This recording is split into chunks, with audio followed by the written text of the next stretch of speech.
brand new video, and today we're going to be doing the Memphis Grizzlies offseason predictions. But before we do that, if you have not hit that subscribe button, please make sure to do so. We are so close to 1,700. If we can reach 2,000 subscribers before the end of May, I will be absolutely gratified. Like, that would be absolutely amazing.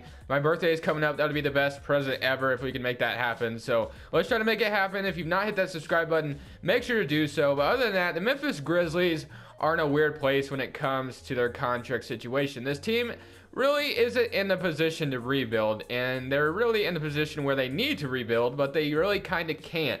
Before I did this video, I wanted to watch MDJ. If you guys have ever watched MDJ, he did a video over the Grizzlies a while ago. I wanted to rewatch it and kind of get remember what he was saying about the Grizzlies.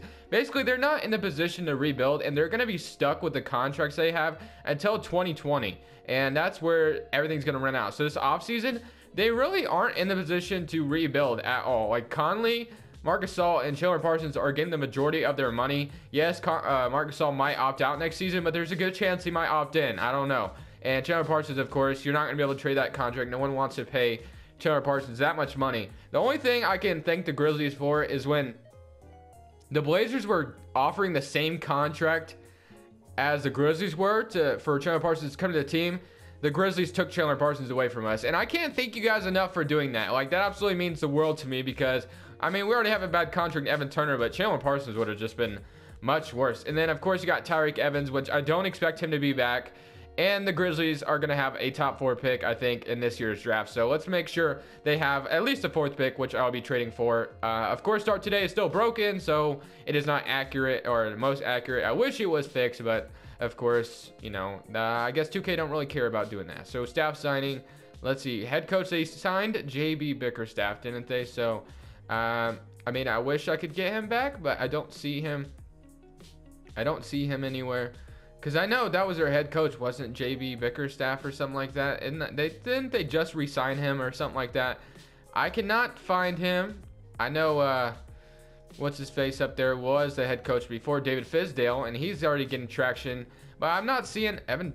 Oh, I thought that was Evan Turner. I'm like, man, did he retire? I guess I'll just sign someone random because, I mean, we know who the head coach is, but of course we can't really get him, which is all right. It's all right. We'll just get this guy, Tony Peterson. Welcome to the team. And now we have a head coach. And anyway, going to the NBA draft, but before, of course, we jump in the draft, we're going to make sure we have the 4th pick because that's what pick the Grizzlies are going to have. Somewhere around the 4th pick, so I'm just going to trade for the 4th pick. So trade override on, and then turn these off. Those are annoying. And then let's go ahead and get the 4th pick. All right. Oh, whoops. All right, I need to turn that rule off too. I hate that rule as well. 2K, I don't even know why you put that rule in. Maybe it's a real thing in real life. Maybe it is. I think it is, actually. So 4th pick, the Hawks have it. Let's go ahead and make it go through. So the Grizzlies have the 4th pick, which is a bright side of this Grizzlies offseason. They will have a high draft pick. So if you're Grizzlies fans, you can be grateful for that. So I'm going to go ahead, jump in the NBA draft, and see who falls to us. So if you're in the NBA draft, you're the Grizzlies, and the only player left on the board out of all these guys, Trae Young, Luka Doncic, Colin Sexton, both the Bridge brothers, like, what are you going to do here? I think you definitely take Luka Doncic because you kind of need a shooting guard. So I'm going to take Luka Doncic here to come join the Memphis Grizzlies. And that could be a nice shooting guard of the Grizzlies' future if they were to fall to the Grizzlies, which that would not be a bad idea for the Grizzlies to take Luka Doncic. Take a chance on him. He looks really good over there overseas or whatever he's doing right now. And then the Grizzlies might have themselves a future franchise player there. So we got Luka Doncic. So he's going to kind of help this team stay a little competitive. I mean, this team is definitely going to stay competitive. Like, they can definitely still make the playoffs next year. I could absolutely see it happening. Wayne Selden is a free agent. Should I just accept that? I mean, nah, I'll just leave it. All right, and then we go into free agency. Not a lot we can do. Tyreke Evans is a free agent, but like I said, I don't expect him to be back, so I'm not going to re-sign him. Cap holds, let's go ahead and just renounce everybody. I don't really expect any of these guys to be back. And let's see, we got -4 million in cap space, so not a lot we can do. I mean, the Grizzlies don't have a lot of terrible contracts other than the 3 players they're paying, like I said. Conley and Gasol, you can argue are all right contracts because at least they're decent players and they can score the ball game to game. But Chandler Parsons is a different story. The man can't stay healthy. It's just not a good look for the Grizzlies. But I mean, when you look at this team, basically this is what this team is going to look like. You have Mike Conley, Andrew Harrison, Luka Doncic, Ben McLemore, Chandler Parsons, Dylan Brooks, JaMychal Green, Jarrell Martin. You got Ivan Rapp, Marc Gasol, and Deontay Davis. There's really not much else the Grizzlies can do. They have a draft pick. I mean, I guess they could trade some players and try to get, some better players back. But what does that really do for you? It doesn't do a whole lot. It really doesn't. It just doesn't do a whole lot. I mean, you're not really going to get any upgrades from the players you have. You already have a lot of players under contract. Dylan Brooks, like, he could be a nice future player to your team. Chandler Parsons, of course, you'd love to get rid of him. It's just not going to happen, unfortunately. Just not going to happen. Andrew Harrison, probably a nice backup point guard. Ben McLemore, Deontay Davis. I mean, you can try to pick up a better backup center or something like that. But I really don't expect this Grizzlies team to be very much of anything in free agency, because they just can't really do anything. But, I mean, I will try and see if I can re-sign or sign someone decent on a cheap contract or something like that. Let's get, like that. I could see, like, them going for, like, Islam Mejri or not Al Jefferson, but, like, just a nice, better backup center. Festus Ezeli, they could take a chance on him. I could also see them going after this guy, Eki.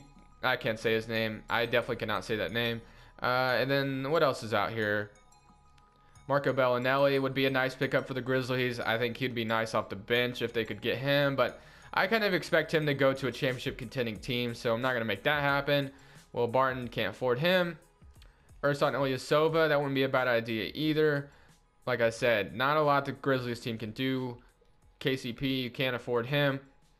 Ed Davis, don't expect him to come to the team. Wayne Ellington, Kyle Quinn, Mario Hezonja, Seth Curry. Maybe Seth Curry would sign with the Grizzlies. There's a chance of that. I'll give him a 1-year deal. Why not? Let's see if he'll accept. So, I mean, I could see something like that happening, because the Grizzlies do need shooting off the bench. That way, Ben McLemore is not our backup shooting guard. Not that I hate Ben McLemore, but I just don't like the odds of that. So let's go ahead and basically that's all we're gonna do, guys. There's not a lot the Grizzlies can do. Like I said, this team just doesn't have a ton of cap space with them. So we're going to get Seth Curry and Udo. I cannot say his name, of course. Udo. That was my best shot. And, of course, we're going to have the question today right around the corner. Just looking at these contracts. Rudy Gay. Let's go to player progression, see how it's treating us. I expect this team to go down a little bit. This is kind of a veteran team. But, like I said, as long as you don't sign anyone too long-term that doesn't deserve it, you are fine. The Grizzlies' future is going to look all right. It's going to be all right. But, something MDJ said in that video is the reason why the Grizzlies don't want to rebuild is because it's about making money. I mean, like, he made a good point, because Memphis is such a small market team. Who's going to come watch a Grizzlies game? What's going to sell tickets if your best player is Andrew Harrison or something like that? Something like that. You think fans are really going to come buy Grizzlies tickets to come watch Dylan Brooks and Andrew Harrison? No, they're coming to watch Mike Conley and Marc Gasol. And the majority of the jersey sales are Mike Conley and Marc Gasol. I mean, a draft pick like Luka Doncic or someone Marvin Bagley might change that around a little bit, but he did make a very good point. I did absolutely agree with that. Like that, it is about the money aspect as well when it comes to these owners, especially in the small market team, because you got to make money. You definitely got to make money. And if you're a small market team, there's only one way to really do it. You got to make sure that your team is a little bit competitive, and you got to sell tickets and stuff. So that was a good point. I did actually like the point he made there. Dylan Brooks, let's go ahead and see what it's looking like at the end of the season. What is the rotation looking like? We got Mike Conley, Luka Doncic, Dylan Brooks, JaMychal Green, Marc Gasol, Seth Curry, Chandler Parsons, Andrew Harrison, Udo, and Deontay Davis. All right, I actually do like this rotation, but we're going to run a 9-man rotation, and Udo is going to get those last minutes, I guess.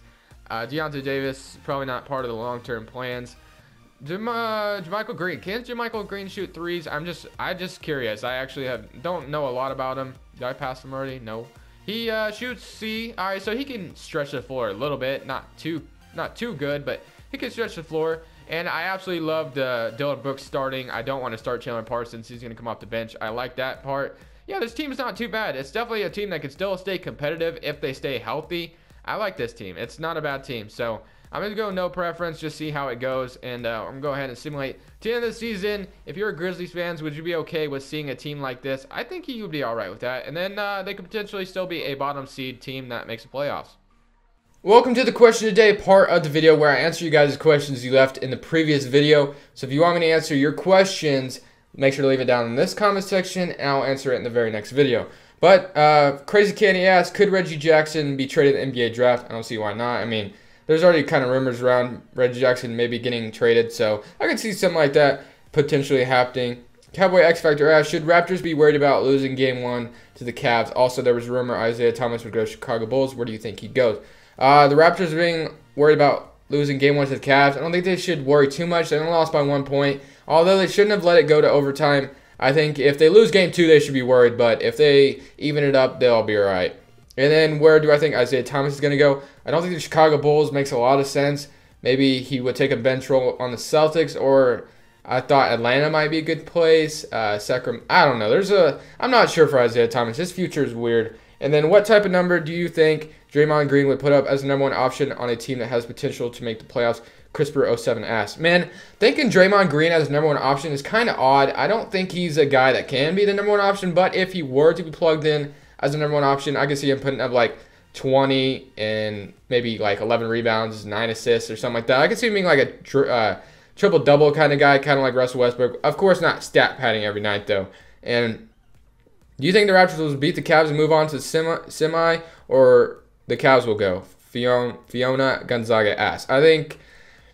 I want the Raptors to win. I'm not sure if they can do it, though. I hope they can. I think this year the Raptors can do it, though, so I'm going to believe in the Raptors this year.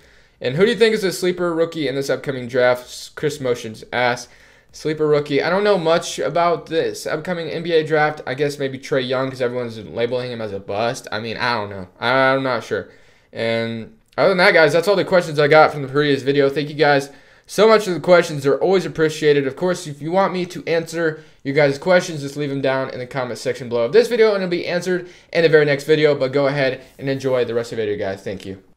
At the end of the season, LeBron is your MVP. Marvin Bagley III wins Rookie of the Year. Carmelo is 6th Man of the Year. Carmelo. Is he really going to hit the bench? No. Carmelo Anthony does not want to hit the bench. He already said that he ain't sacrificing no bench role, so that ain't going to happen, 2K. That is unrealistic. All right, All-NBA first team. Do we have anybody on these teams? No, we do not. Oh, actually, Marcus Gasol is on the All-NBA second team. And then All-Defensive first team. No one. No one, but all-rookie first team for Luka Doncic, 80 overall. Like to see that. Jonathan Motley, Mikal Bridges, Diallo, Trae Young, and Mohamed Bamba are all on the all-rookie second team. All right, what are the player stats looking like at the end of the season? Got Marc Gasol with 17 and almost 10. Mike Conley with 16 and 6. And Luka Doncic with almost 14. And Seth Curry averaged about 12 off the bench. Dylan Brooks had 11 as well. Chandler Parsons with 8. JaMychal Green with 7, Andrew Harrison with 6, so not a bad team. It did all right, but like I said, it's not a team that you expect to be very good next year. They could potentially be good. It's just not something that you just might not see it happening. I mean, this is something where you might see the Grizzlies next year. If they stay healthy, 35-47. Ceiling, I could see them going like 45 and 37 or something like that. Like 42 and 40, or I could see them being a bottom seed in the West next year. But other than that, guys, thank you guys so much for watching. It is always appreciated when you guys watch these videos. Leave comments, leave likes. It is much appreciated. You guys keep me grinding every day. Don't forget to subscribe if you haven't already. But this is Crushables, and I'm saying peace. Have a good day, guys. Enjoy.